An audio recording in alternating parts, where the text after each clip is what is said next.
Hello बच्चों, कैसे आप सब लोग। ये बहुत ही ज़बरदस्त लेक्चर होने वाला है आप सभी के लिए, क्योंकि इस छोटे से लेक्चर में हम लोग रिवीजन करने वाले हैं इनकम टैक्स के बहुत ही इंपॉर्टेंट चैप्टर, जिसका नाम क्या है, हाउस प्रॉपर्टी।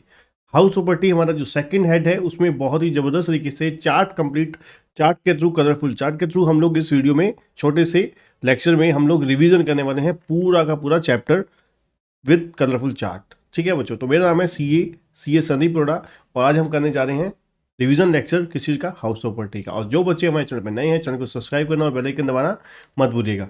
तो चलिए स्टार्ट करते हैं। सबसे पहले अगर हम बात करें, सबसे पहले अगर हाउस प्रॉपर्टी इनकम अगर टैक्सेबल करनी है, मतलब जो रेंटल इनकम है हाउस प्रॉपर्टी हेड की आएगी, तभी हाउस प्रॉपर्टी हेड में एक रेंटल इनकम, अगर ये दो बेसिक कंडीशन पूरी हो जाए, मतलब बेसिस ऑफ चार्ज जो है, अगर ये कंडीशन फुलफिल कर देते हैं, तो हमारी हाउस इनकम जो है हाउस प्रॉपर्टी हेड में टैक्सेबल होगी।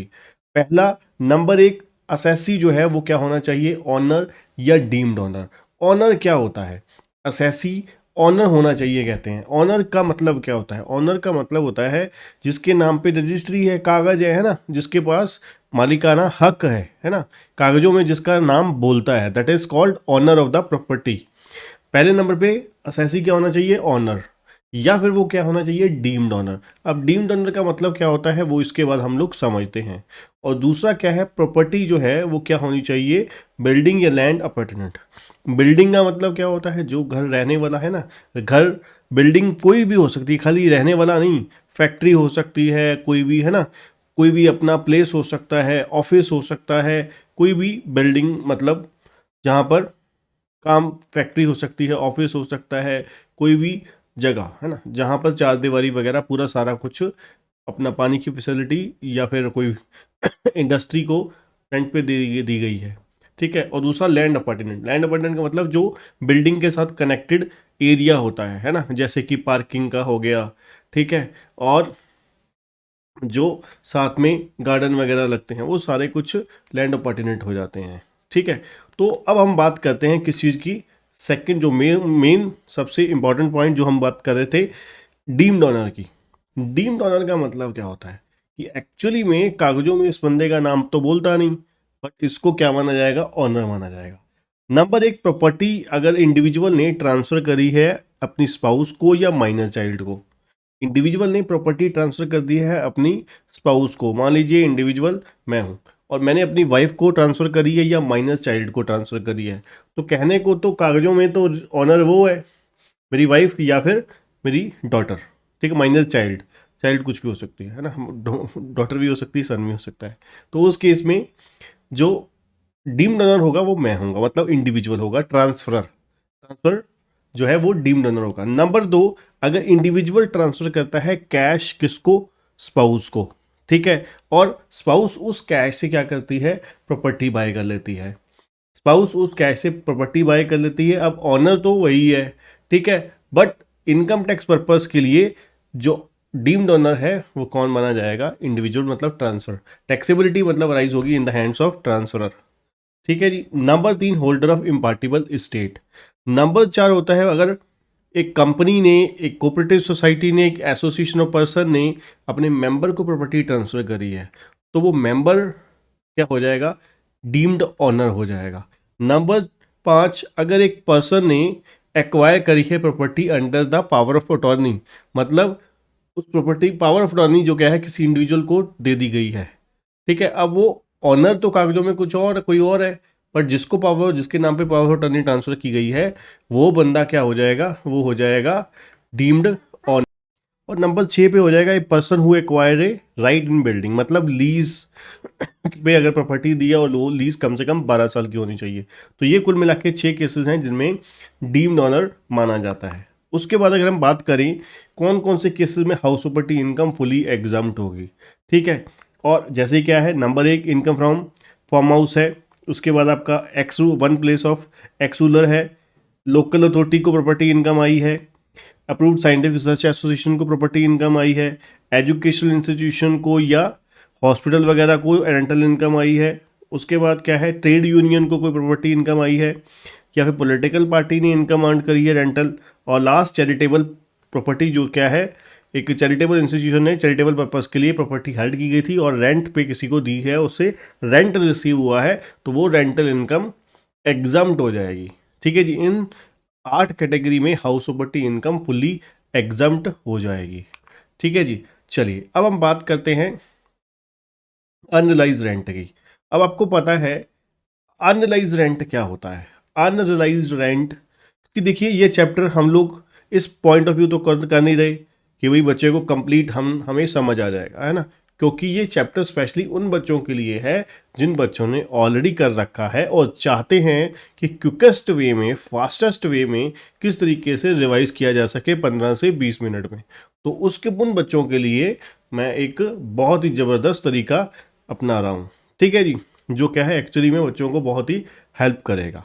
ठीक है, तो यहाँ पर अनरिलाइज रेंट से मतलब आप लोगों को पता है कि जो रेंट ऑनर जो प्रॉपर्टी का है वो रियलाइज नहीं कर पाया, उसको हम लोग क्या बोलते हैं, अनरियलाइज्ड रेंट। अब अनरियलाइज रेंट की डिडक्शन तभी मिलती है अगर ये 5 कंडीशन हम लोग सेटिस्फाइड करते हैं। 5 कंडीशंस क्या है? पहली बात तो अनरियलाइज रेंट आपको समझ लग गया कि अनरियलाइज रेंट क्या है, जिसके अगेंस्ट हम लोग expenses claim sorry loss claim तभी कर सकते हैं अगर ये 5 शर्तें पूरी हो जाएं। ठीक है जी, तो शर्तें क्या है? पहली बात टेनेंसी बोनाफाइड होनी चाहिए। दूसरा, जो किराएदार है वो बिल्डिंग को खाली कर गया है। नंबर 3, जो किराएदार है ऑनर का कोई और प्रॉपर्टी को ऑक्यूपाई करके नहीं बैठा हुआ। नंबर 4, ऑनर ने, यहाँ पे टेनेंट लिखा है सॉरी, अपना ऑनर ने जो नेसेसरी स्टेप्स थे मकान को खाली करवाने के लिए, बिल्डिंग को खाली करवाने के लिए, वो स्टेप नेसेसरी स्टेप उठाए हैं। और लास्ट में क्या है, असेसी ने नेसेसरी एक्शन लिया है रेंट को रियलाइज करने के लिए, मतलब जो भी कोशिश बन पड़ती थी उसने करी है, उसके बावजूद भी रेंट रियलाइज नहीं हुआ। तो ये सिंपल 5 शर्तें हैं। टेनेंसी क्या होना चाहिए? टेनेंसी बोनाफाइड होनी चाहिए, किराएदार ने मकान खाली कर दिया है।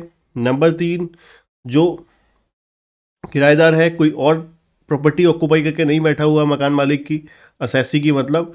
और 4, असेसी ने नेसेसरी स्टेप्स लिए हैं रेंट को रिकवर करने के लिए।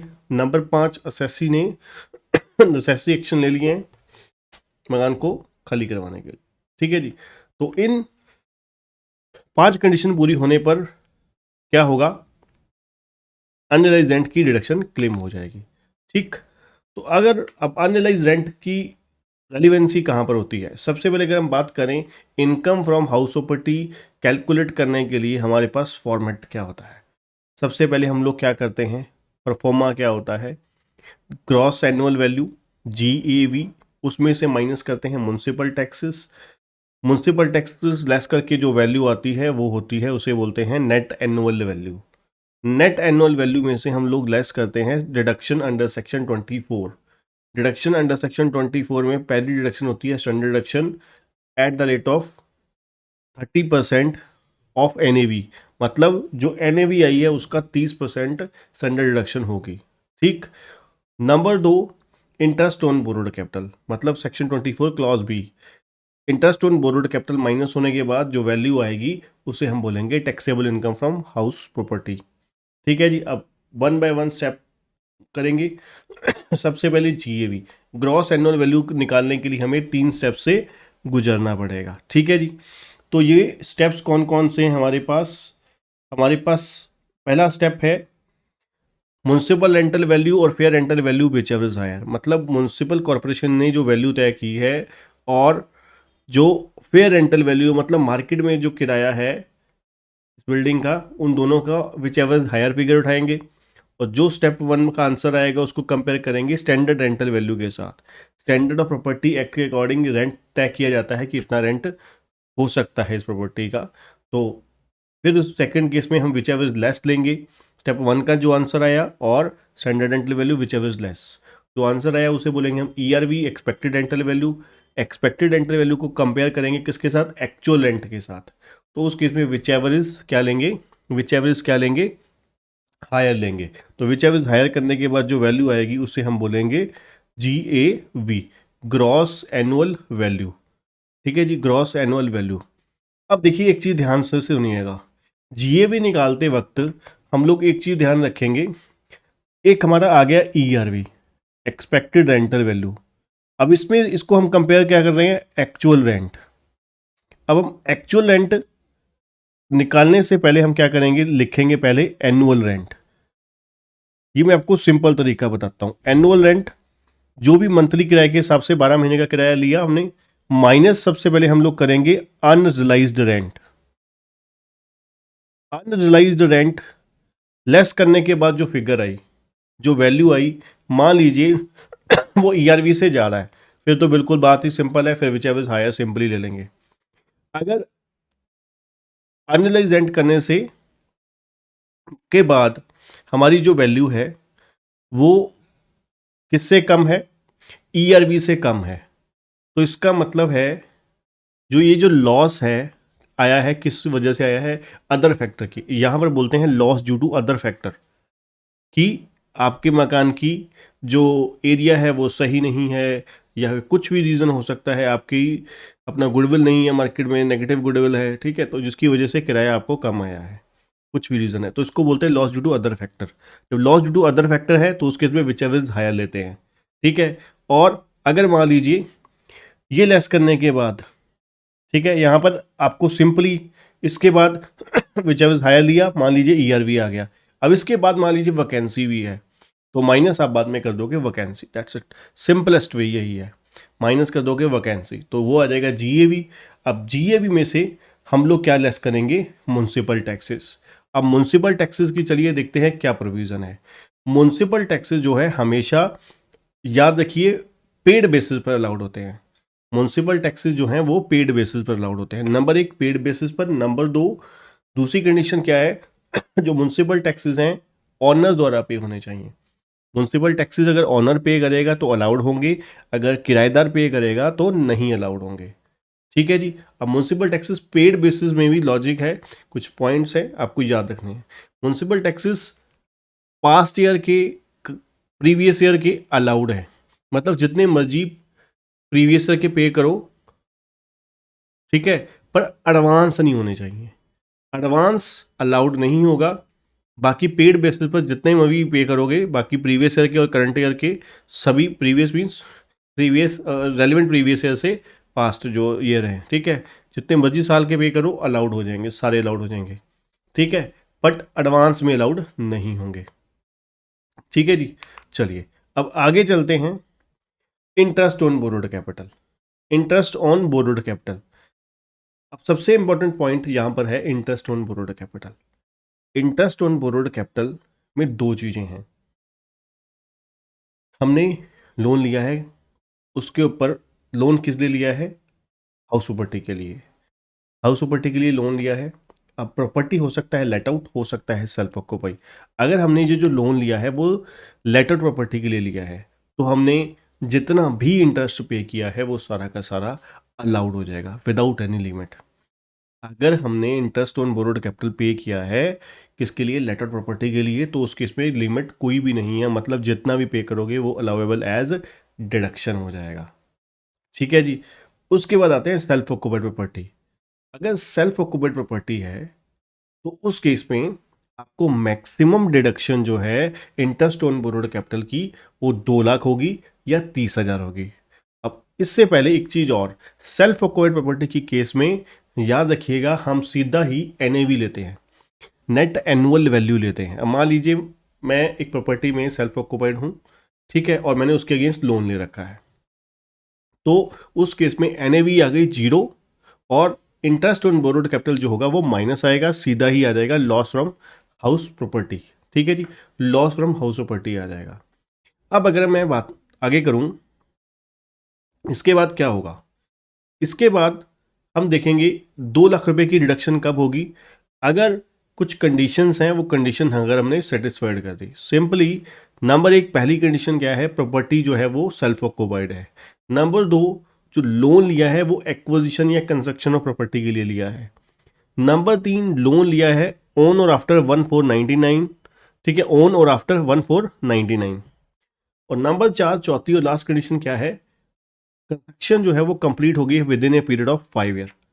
अगर ये चारों शर्तें पूरी हो जाती हैं तो इंटरेस्ट ऑन बोरोड कैपिटल की जो मैक्सिमम डिडक्शन होगी वो 2 लाख रुपए होगी। अगर इनमें से एक भी कंडीशन टूटी तो 2 लाख की शर्त टूटी। ठीक है जी, तो कहाँ पर पहुंचे हम लोग, 30,000 में मैक्सिमम डिडक्शन मिलेगी।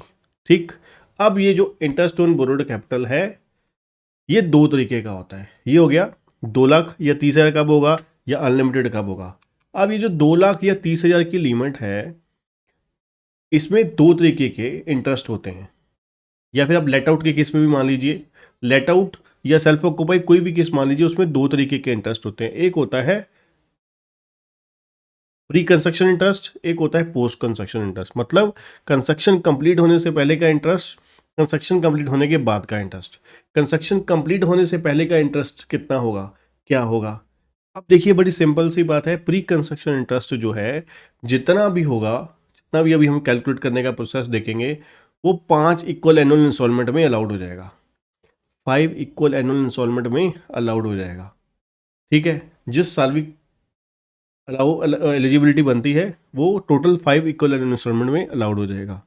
और जो पोस्ट कंस्ट्रक्शन इंटरेस्ट है जितना भी बनेगा सेम ईयर का, उसी साल में इमीडिएटली अलाउड हो जाएगा।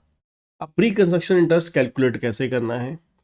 प्री कंस्ट्रक्शन इंटरेस्ट जो है स्टार्ट कब कौन सी डेट से होगा, date of construction, commencement of construction, और date of loan whichever is letter.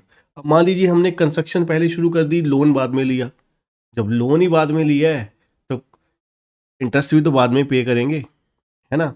Loan बाद में लिया है तो कंस्ट्रक्शन भी, वहाँ पर ब्याज भी तो बाद में पे करेंगे।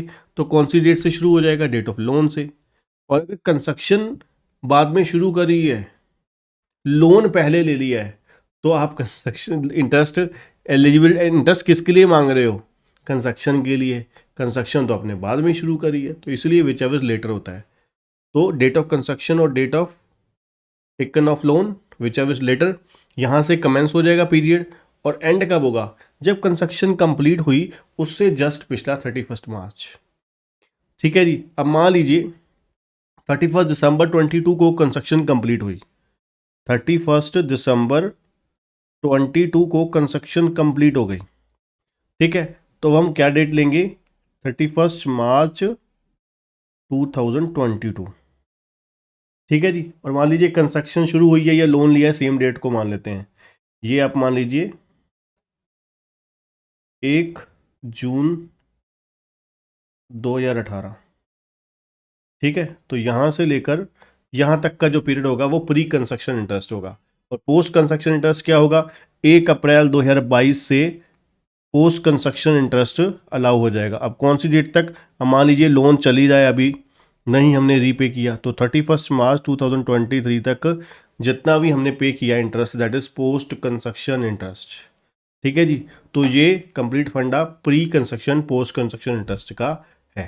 ठीक है जी, अब अगर मैं बात करूं लास्ट, अगर हम सबसे बड़ा जो टॉपिक बनता है अगर हाउस प्रॉपर्टी सेल्फ ऑक्यूपाइड है और असेसी के पास, इंडिविजुअल के पास एक से ज़्यादा, दो से ज़्यादा, पहले एक होता था फिर अमेंडमेंट आई उसके बाद 2 हो गया। ठीक है जी, अगर 2 से ज़्यादा रेजिडेंशियल हाउस प्रॉपर्टी है एसएससी के पास, तो उसे क्या करना होगा, 2 हाउस प्रॉपर्टी को हम लोग क्या मान लेंगे, सेल्फ ऑक्यूपाई, और उसके ऊपर वाली जितनी भी प्रॉपर्टी होंगी वो deem to be let out हो जाएंगी, deem to be let out हो जाएंगी।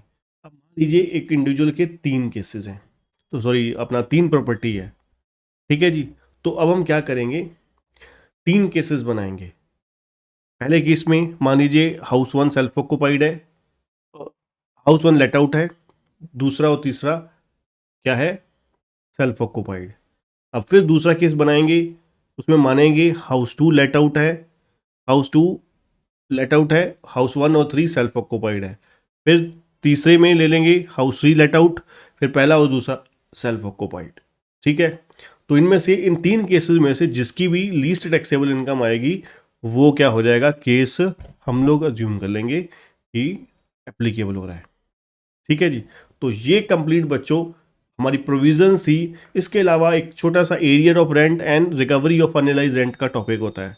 इसमें हम लोग क्या करते हैं, जो भी रेंट रिसीव हुआ, एरियर ऑफ रेंट या analyse rent, recovery of analyse rent, जो भी रिसीव हुआ उसका हम माइनस करते हैं, डिडक्शन देते हैं 30%, और देन फिर हमारा जो भी इनकम आती है वो taxable income from house property हो जाती है। ठीक है बच्चों, तो आज के लिए इतना ही। मिलते हैं नेक्स्ट लेक्चर में। जो बच्चे हमारे चैनल में नए हैं, चैनल को सब्सक्राइब और बेल आइकन दबाना मत भूलिएगा, और वीडियो को लाइक और शेयर जरूर करिएगा। और प्लीज़ जो बच्चे CME की क्लासेस बाय करना चाहते हैं, बहुत ही अफोर्डेबल प्राइसेस पे क्लासेस अवेलेबल हैं हमारे पास, high quality video lecture with latest recording के साथ। डिस्क्रिप्शन में लिंक दिया गया है और कॉन्टैक्ट नंबर भी, जिससे क्या है आप व्हाट्सएप करके क्लासेस बुक कर सकते हैं, बाय कर सकते हैं। थैंक यू बच्चों।